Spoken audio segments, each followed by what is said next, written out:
Well, after a very extensive nomination and selection process, Jes Therkelsen has been chosen as this year's keynote speaker. He's an example of one of the many great, outstanding professors that you're going to have during your time here at Fresno State. So please join me in welcoming our keynote speaker, Jes Therkelsen, Associate Professor in the Department of Media, Communications, and Journalism.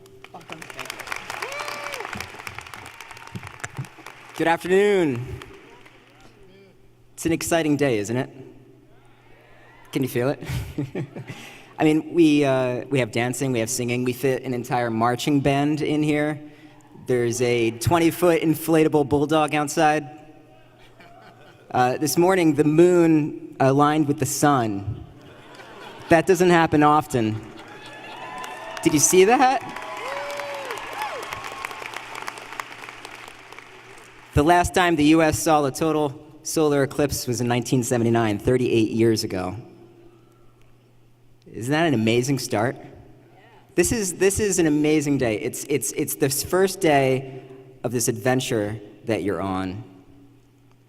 And I think that it's just amazing that we had all of these things aligning, including the moon and the sun. So welcome to Fresno State. My name is Jes Therkelsen.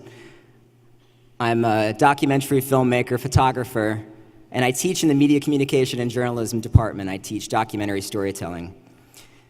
This afternoon, you might feel that excitement, but you might also be feeling a lot of other things. You might be feeling nervous, maybe a little bit intimidated, maybe a bit tired, maybe bored.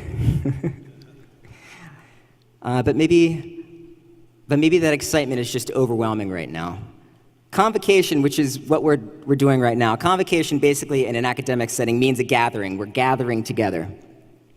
Academia has a lot of different convocations, and there's two really important ones. One's today, when we welcome you to this community, to campus, and there's another one when you graduate.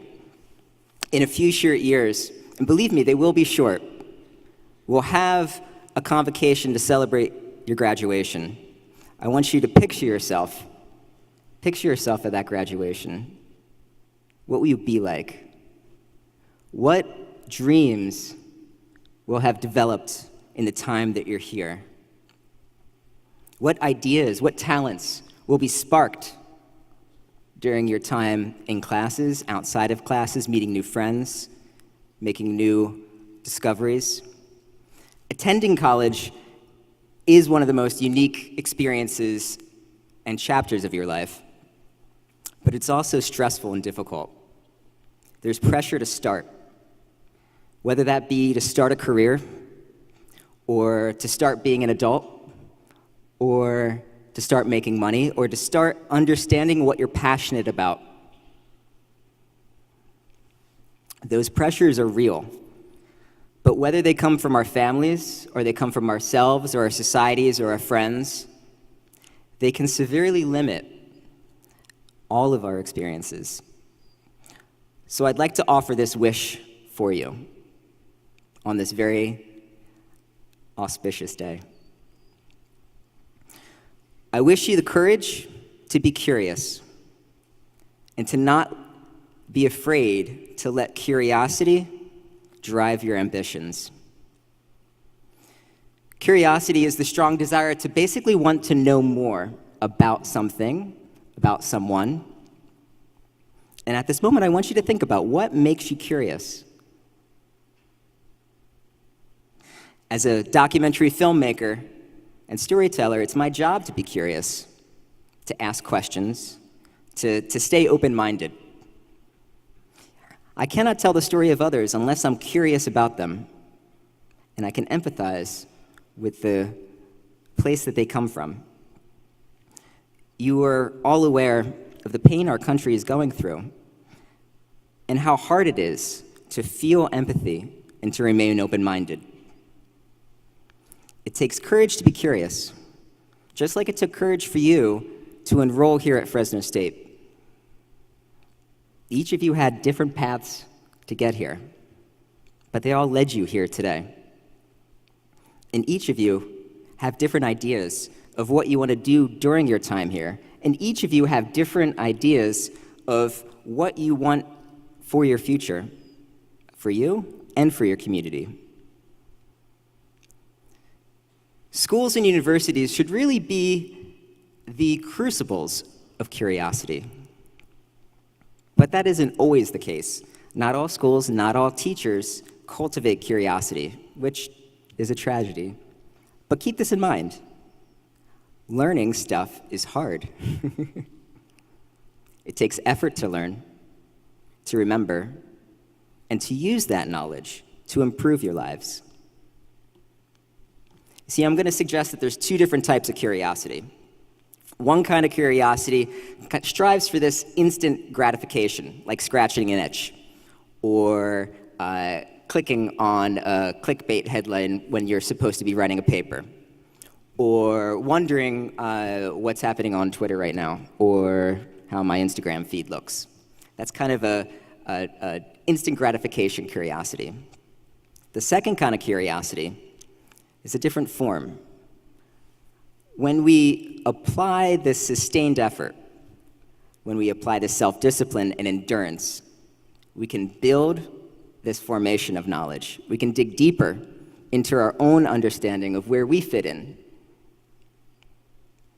Did the eclipse today spark that second kind of curiosity for you? Yeah, right? How often does that happen? How does that happen? Why does that happen? How come that doesn't happen every year? We try to surround ourselves with curious people, those who have a strong desire to know or learn more about the world around them. They make more interesting friends, they make more interesting colleagues, they make more interesting partners, they make more interesting and engaging people. So here's some good news for you. We are all conduits of curiosity. From our first moments, curiosity drives us.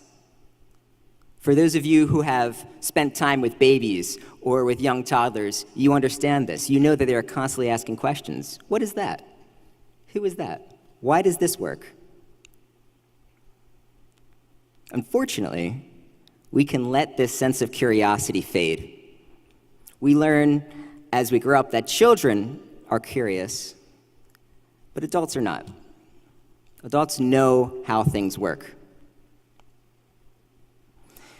Think of how curiosity is regarded in our culture, in our history. Curiosity, we were taught at an early age, killed the cat. The story of Sleeping Beauty, where the princess falls into a coma because she was curious of a spindle of thread. Or the Garden of Eden, where Eve is curious about the taste of an apple. Or Finding Nemo, where Nemo was told not to explore beyond the coral reef. All of these stories have themes that teach us that excessive curiosity is going to get us in trouble. History is also full of these lessons that being curious is deviant and rebellious.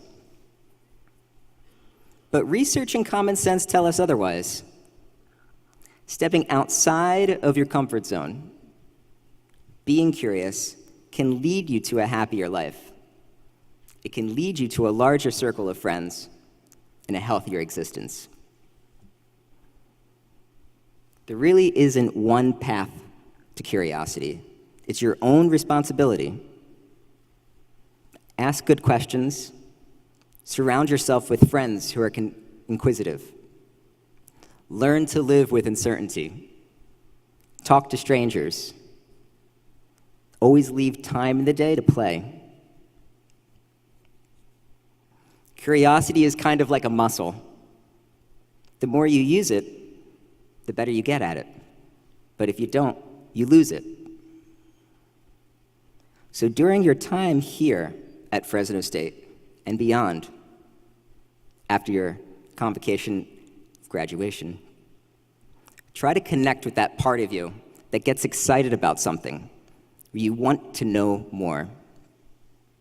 Learn how to sustain that. Learn how to recognize it and have the courage to follow it. When we remain curious, we acknowledge these new ideas, new people, and these new possibilities. And that's when the world truly opens for us. Today, Fresno State opens to you. Congrats. And may curiosity lead you to a happier life.